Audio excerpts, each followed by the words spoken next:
पर उदासीनीकरण अभिक्रिया। इसके पहले हम अम्ल और क्षारक बारे में पढ़ चुके हैं, बाद उदासीन क्रियाओं के बारे में पढ़ चुके हैं, बाद उदासीनीकरण अभिक्रिया के बारे में पढ़ेंगे।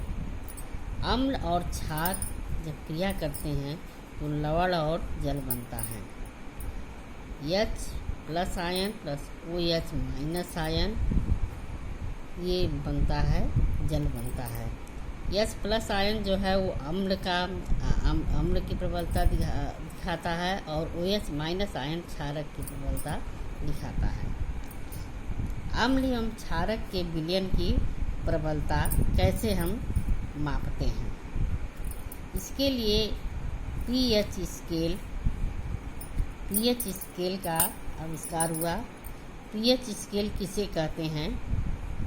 किसी विलयन में उपस्थित H+ आयन की सांद्रता ज्ञात करने के लिए एक स्केल विकसित किया गया, जिसे pH स्केल कहते हैं। इस स्केल से सामान्यतः 0 अधिक अम्लता से 14 अत्यधिक क्षारीय तक pH को ज्ञात कर सकते हैं। इसके लिए स्केल बना हुआ है। 0 से 14 तक जो है, 0 से 14 तक है, जिसमें 0 से 7 तक अगर किसी की प्रबलता रहती है तो वह जो है 0 से 7 के अंदर जो प्रबलता रहती है उसको वो H+ आयन की रहती है, तो कहा जाता है कि यह विलयन अम्लीय है। अगर 0 से 7 के अंदर रहता है वह विलयन अम्लीय रहता है। अगर 7 से अधिक रहता है, 7 से 14 तक रहता है, तो वह विलयन क्षारीय विलयन कहलाता है।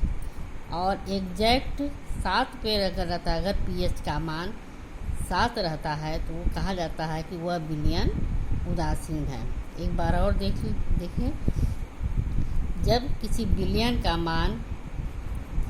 के मान का pH स्केल 0 से 7 के अंदर होता है तो वह विलयन अम्लीय होता है, और यदि 7 से अधिक होता है और 14 के अंदर होता है तो वह विलयन क्षारीय होता है। यदि किसी विलयन के pH का मान 7 है तो वह विलयन उदासीन होता है। किसी भी उदासीन विलयन के pH का मान 7 होता है। यदि pH स्केल में किसी विलयन का मान 7 से कम है तो यह अम्लीय विलयन होगा। यदि pH का मान 7 से 14 तक बढ़ता है तो वह विलयन क्षारीय होगा। जैसे 2 विलयन लेते हैं, एक विलयन A है, दूसरा विलयन B है। यहाँ पे इसका मान दिया हुआ है 6, तो यह 7 से कम है असल तो यह विलयन की प्रकृति जो होगी वह अम्लीय प्रकृति हो जाएगी। और दूसरे विलयन में pH का मान 8 दिया हुआ है, यह विलयन क्षारीय प्रकृति का कहलाएगा। जल के अम्ल का विलयन विद्युत चालन करता है। ये एक बीकर ले लेते हैं। बीकर में एक कार्क में 2 कील लगा देते हैं और इस तार को एक कील के तार को स्विच से जोड़ देते हैं और एक बल्ब लगा देते हैं। दूसरे कील के तार को बैटरी से जोड़ देते हैं। वो बैटरी 6 वोल्ट की बैटरी लगा देते हैं। इस बीकर में तनु अम्लीय विलयन डाल देते हैं और फिर स्विच जब ऑन करते हैं तो इसमें विद्युत धारा बहने लगती है और यह बल्ब जो है वह जलने लगता है। तो इसमें से जब H2O जब उठता है तो इसमें से H+ आयन और OH- आयन निकलता है। तो अम्ल की स्थिति में बल्ब जलने लगता है। लेकिन अगर यही क्रिया ग्लूकोज एवं एल्कोहल का विलयन लिया जाए तो वह विद्युत चालन नहीं करते हैं। अम्लों में धनायन H+ आयन तथा ऋण आयन जैसे HCl में क्लोराइड ऋण आयन है, HNO3 में H धनायन है, नाइट्रेट माइनस आयन है, CH3COOH में CH3COO माइनस H+ आयन है और CH3COO माइनस आयन है। इसी प्रकार H2SO4 सल्फ्यूरिक अम्ल में H+ आयन है और सल्फेट माइनस आयन है, ऋण आयन है। अतः किसी भी अम्ल विलयन H+ आयन की उपस्थिति ही अम्लीय गुण को प्रदर्शित करती है। अम्लीय प्रकृति के विलयन में H+ आयन का होना अत्यंत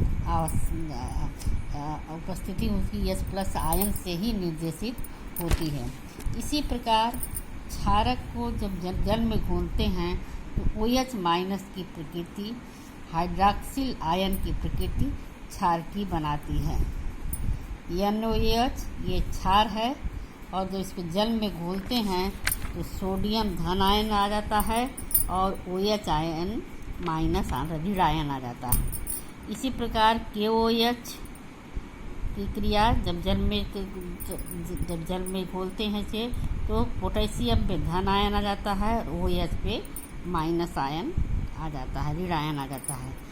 MgOH whole twice Mg+2+2OH minus ion. तो इस तरह से धन आयन अम्ल की प्रकृति और क्षार की प्रकृति में निर्देशित होती है। क्षारक जल में हाइड्रोक्साइड उत्पन्न करते हैं। क्षारक जल में हाइड्रोक्साइड उत्पन्न करते हैं। जल में घुलनशील क्षारक को क्षार कहते हैं। क्षारक साबुन की तरह इनका स्वाद कड़वा होता है, इन्हें कभी भी चखना नहीं चाहिए।